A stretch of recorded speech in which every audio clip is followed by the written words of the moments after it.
Okay, so yesterday we had Cat Stevens, amazing song. While we listened to it, obviously the first time we listened to any song, it's hard to capture everything. I think we got the gist of what it was saying, but there's some nuance that we both felt was probably still there. Mm-hmm. So we just wanted to give it a day. We both listened to it a few times. Literally just finished listening to it now. And, man, so much more in depth than we both thought it was. Yeah, I mean, up front, it comes across as like a ballad where a father is just singing to his son, trying to give his advice, trying to give his 2 cents on life, and just giving some sort of guidance for his son. And reading the lyrics, listening to it a couple more times, it's very seemingly clear that it's less of just a one-way dialogue and more of a conversation between a father and a son. Yeah. Where the father's giving his advice and the son's kind of along the lines of, I hear you, I have to go away. Almost like he knows what he has to do, he feels. Well, let's dive into what we said in the video, right? So, at least for me, I was talking about the evidence of the chorus of all those times. Like, I'm sure you had it with your dad. I had it with my dad. It's seemingly a fact of life of your parents telling you, hey, listen, I've been through the path that you're going, and I've lived life and been exactly where you are. And here's what I've learned from it. Yep. And as a parent, that's super easy to see. Right? Mm-hmm. But as the kid, you're also like, you don't really know me. Like, you don't know my life. And that's exactly like in the chorus of it, it's literally saying that same thing. It goes, but it's them they know, not me. Like, if they were right, I'd agree. But it's them they know, not me. Yeah. And as a kid, as a child, it's so easy, because I've also felt that same thing, where you're like, man, just because you fell in those pitfalls, or just because you maybe weren't confident enough, or you decided to chase a dream, because that's kind of what it feels like, almost like he's trying to chase a dream. He's trying to be something bigger than maybe the place that he's at, and he wants something different than his parents. Yeah. And man, I love the two-way conversation of it. And it feels the title's father and son for a reason. Father and son. And it feels like both sides of the conversation have some sort of understanding of the other side, but they also aren't fully seeing it at a similar level. Yeah. Where, even in the first chorus, he says, how can I try to explain? Because when I do, he turns away. It's always been the same old story. From the moment I could talk, I was ordered to listen. Yeah. So it's just interesting to see like the two sides of the coin. And it does feel like, in general, I feel like with most young men I've talked to, like, Alex is my friend, I have a lot of, young guy friends. And it feels like there's a point where most young men, regardless of how healthy your relationship with your parents or your fathers or whatever, there's always some sort of a point where you kind of deviate into your own path. And really, it feels like the goal is just for, especially from the parental role, to kind of give as much wisdom as you can, because almost no matter what, they're going to go their own way. They're going to think that they know what's best for them, and maybe they do, maybe they don't.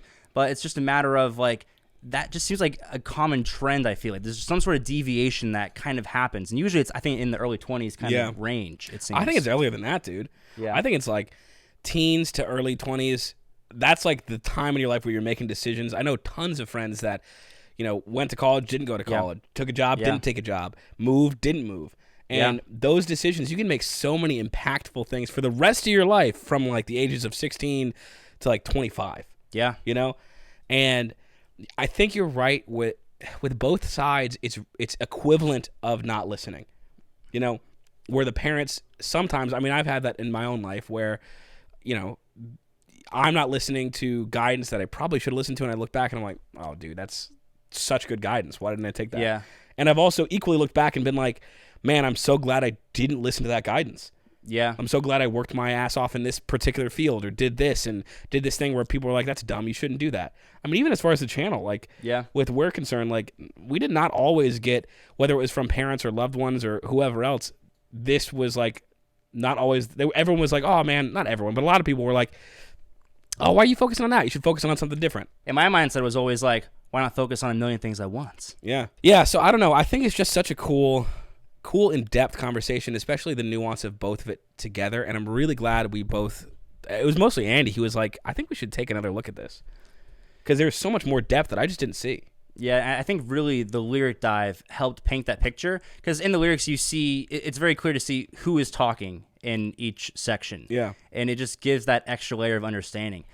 And you just don't get that from the first listener if you hear it on the radio and you're listening, you're like, oh, of course, it's the dynamics are higher. You know, he's like kind of, oh, this sounds great. And it's sonically very pleasing, you know, the grit and stuff and just the emotion. But it's only when you kind of read the lyrics and get like who is talking at which point in the song is when you kind of get it. And I think it's even super interesting that the chorus is the high points are from the son's perspective, where he's not lashing out, but he's like kind of almost like borderline pleading for understanding. And the other thing I like too is just the like the parallel between this old man who goes, "Look at me, I'm happy," and when he's talking, it's super calm. He's just explaining himself. And the son is, like you're saying, pleading, and it's so much more intense in the chorus. The vocals get higher, the percussion gets louder, everything gets more forward and intense. It's like youthful angst. And that's the music behind it. And so it's really cool to see like the mellow versus the extreme, and both of their dynamics they're suited so perfectly musically. Yeah. Like that's such a great picture to paint. Yeah, exactly. And I think the art form, the picture that he painted really does represent what I think borderline almost every kind of like, you know, relationship happens in that kind of way. And I don't think it's a bad thing. In fact, I think it's kind of a very natural thing for like just to occur. It's more so just a matter of you have to hope that the relationship up to that point has developed in such a fashion where when that kind of deviation happens, it's not like a rift that can't be repaired or that is actually like a long-term like rift. I feel like the goal, like it's like the rift is probably always going to happen in some facet. It's just a matter of like minimizing it and then just creating a situation where it's all good. Yeah. You know? I also like you mentioned it to me because I couldn't hear exactly what they were saying in the background vocals, and in my lyrics it didn't show that, but for you it did. And in the last chorus, it shows what's the lyrics that the dad's singing back to him? Yeah, so the son is saying, so it goes, all the times that I've cried, keeping all the things I knew inside, it's hard, but it's harder to ignore it. And then as he says that, the background vocals say, why must you go and make this decision? And then it goes into, if they were right, I'd agree, but it's only them they know, you know? Yeah. So to have that, like, almost like the dad yelling, like, calling out to him, like, why are you doing this? Like, you don't have to do this. Don't make this decision. Yeah, he's saying, you know, it's not time to make a change. You know, he's kind of like just telling, it seems like he's just telling him to take it slow. And, you know, it's very broad in that, you know, maybe the son is making what the father might see as a rash decision. Like oh, I'm moving to Philadelphia, but you're currently in California. It's like, why are you doing this? Why are you doing this? Like, why do you feel the need to get away? And the son's like, all he knows is I have a gut feeling that this is like where I have to go. Yeah. And that you guys need to respect that or whatever it is. It's heartfelt, you know, because like when the father is singing, it's like he is so genuine. Yeah. There's definitely care from both sides, which is important, like, I think, in something like this. Yeah. And it's funny. It almost feels like Groundhog Day in a way, or not even that. I don't know. There's a weird connection here, but like almost like a time travel movie, where you try to tell something like, oh, something bad's about to happen, and they don't believe you no matter how many times you say it. If you try to explain to somebody, like, there's no way to make that work. And so you see the same dynamic of like father and son, and then the son goes off, grows to be a dad, has that same conversation with his son, father and son, son goes away, and it's almost like this inevitability, but I don't think it's inevitable. I think there's tons of times where slowly through that iterative process, like the faculties of speech and talking and relationship building get refined to a point where, you know, I think there are way more really solid relationships now than there might have been like 100 years ago. And not obviously not all of them. That's painting in a broad stroke. Yeah. But I think the goal is like to get better than your parents were. I think you definitely had, like, let's say 60s, 70s, 80s, 90s. Like, I feel like then you probably had a lot more like riffs forming, like very deep things where it's like, I don't agree with it, like, you at all. Like, I'm going away. Whereas now I see a lot less of that with, you know, friends and things of that nature, where it's more like, I am deviating past. We don't see eye to eye on every little thing, but like I'm finding my own path, and they've come to respect that, and we have a great relationship. Like, and I see a lot of that now. A lot of kids also still respect it. Like, they go like, I understand that this is coming from care, and I want to like take your advice in the best way I can while still being true to myself. Yeah, and with what you said about the whole like kind of looping thing of how, you know, like this son is gonna have his own, you know, children and have the same kind of like dynamic, and in a way it almost feels like he's even like almost like singing to himself in such a way where it's like when it really is kind of like that in its own sense. You almost could think of it like that. You could think of it as like the almost like one person, like the father singing to his past self. Yeah, in a little bit of a way, because that's kind of what a father and son is like, I'm singing to a younger version of me. Like, this is literally me. This is me, but little, and I'm trying to raise like, if I had a retry, if I had a do-over, like, I would listen.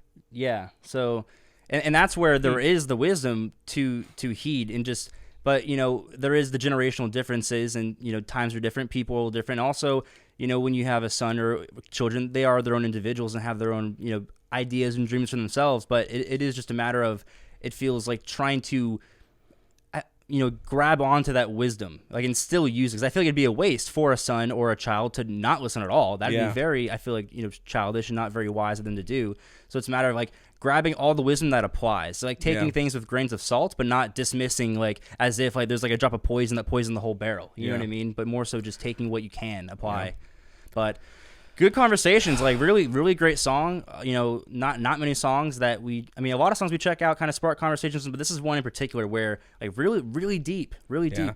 So really cool. Thank you guys for letting us hit this and giving us the opportunity to do it. Yep. Keep giving us great suggestions, because there's a lot more to hit. There's a lot more of stuff like this, and man, every week that we go by, I feel like it's more and more amazing songs that it's just cool to hit. Absolutely. So, thank you for being here with us. Let us know your thoughts in the comments if there's stuff you thought we missed in this song particularly, or if you think there's another really, really good one that encapsulates a similar feeling.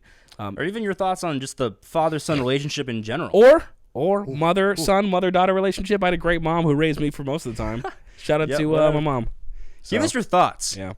With that being said, we'll catch you next video. Peace.